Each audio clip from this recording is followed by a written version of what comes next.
nila Pangulong Bongbong Marcos at Speaker Martin Romualdez mag-insert o magpasok ng 100 billion worth of projects sa BICAM. Sana po ay hindi nila ako mapatay bago ko mailabas ang lahat. Ginawa ko lang ang utos sa akin, pero ngayon, handa na akong harapin ang lahat. Ginagamit ng administrasyon ang buong resources ng bansa para tumahimik ako. That he will shoot me if I will talk. Gagamitin ako bilang panakipbutas sa kanilang kampanya laban sa korupsyon.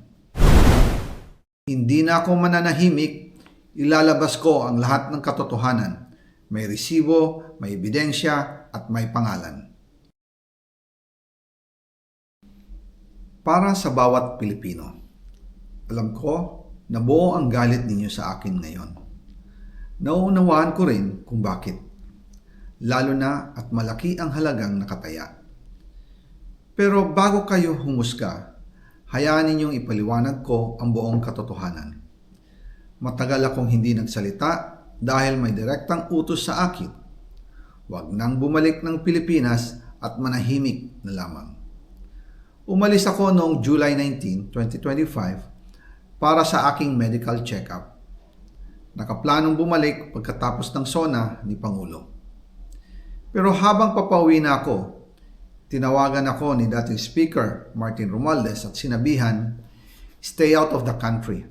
You will be well taken care of as instructed by the President." Noon naniniwala pa ako sa kanila, kaya't hindi ako bumalik. Tumikom ang aking bibig, sumunod ako, pero ang hindi ko alam, ang ibig pala nilang sabihin sa aalagaan ka namin ay gagamitin ako bilang panakipbutas sa kanilang kampanya laban sa korupsyon. Ginawa nila akong poster boy ng kanilang sariling kasinungalingan.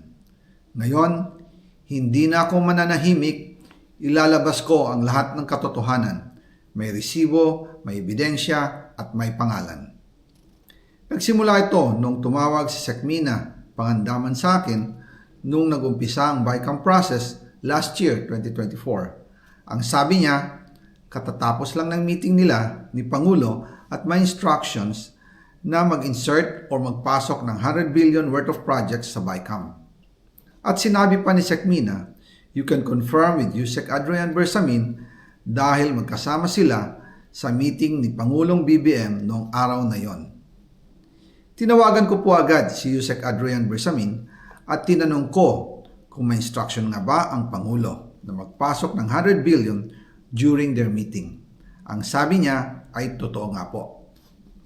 Right after our conversation, tinawagan ko po si dating Speaker Martin Romualdez at nireport ko ang instructions ng Presidente to insert the 100 billion projects. At sinabi niya sa akin, what the President wants, he gets. After ng ilang araw, nag-set po ng meeting si Sekmina Pangandaman at Yusek Adrian Bersamin sa amin ni dating Speaker Martin Romualdez sa Aguado Building in front of Gate 4 ng Malacanang at nandoon din po si Yusek Jojo Cadiz. During the meeting, binigay po ni Yusek Adrian Bersamin ang listahan na worth 100 billion. Tinanong ko po si Yusek Adrian kung saan galing ang listahan. Ang sagot niya, galing kay PBBM mismo at binigay niya ito mula sa brown leather bag. Nung sinabi po ni Yusek Adrian Bersamin, yung brown leather bag, naalala ko noong nasa Singapore kami right after the elections of May 2022 sa Hilton Hotel, kami ni dating Speaker Martin and PBBM habang pauwi at pabalik ng Pilipinas, hinabol ng PSG ang brown leather bag at ang sabi ni PBBM, maiwan na lahat, wag lang ang brown leather bag. Kaya naniwala ako na utos talaga ito ng Pangulo. Pagkatapos ng ilang araw, I informed sina dating Speaker Martin Romualdez, Sekmina Pangandaman, Yusek Adrian Bersamin, and Yusek Jojo Cadiz na kung pwede 50 billion lang ang ipasok sa program funds dahil so sobra ang DPWH funds versus sa DepEd. In practice, hindi pwede na mas malaki ang budget ng DPWH kaysa edukasyon. And yung balance na 50 billion, ilagay na lang sa unprogrammed funds for the 2025 budget dahil Office of the President din ang nagre-release ng lahat ng unprogrammed funds. Pagkatapos ng isang araw, tinawagan ako ni Sec Mina at sinabi ang mensahe ng Pangulo. Ipasok ninyo yan dahil pinangako na sa akin ni Speaker Martin yan at hindi na pwedeng baguhin. Kumbaga, ang utos ng hari hindi pwedeng mabali. Again, I informed the Speaker and asked clearance about the instructions ng Pangulo. At ang sabi niya, wala tayong magagawa. Kaya po nagtataka ako kung bakit sinasabi ni Pangulo na hindi niya makilala ang budget, samantalang lahat na binawas at dinagdag sa mga ahensya ng gobyerno ay humihingi ng approval sa kanya si Sec Mina Pangandaman.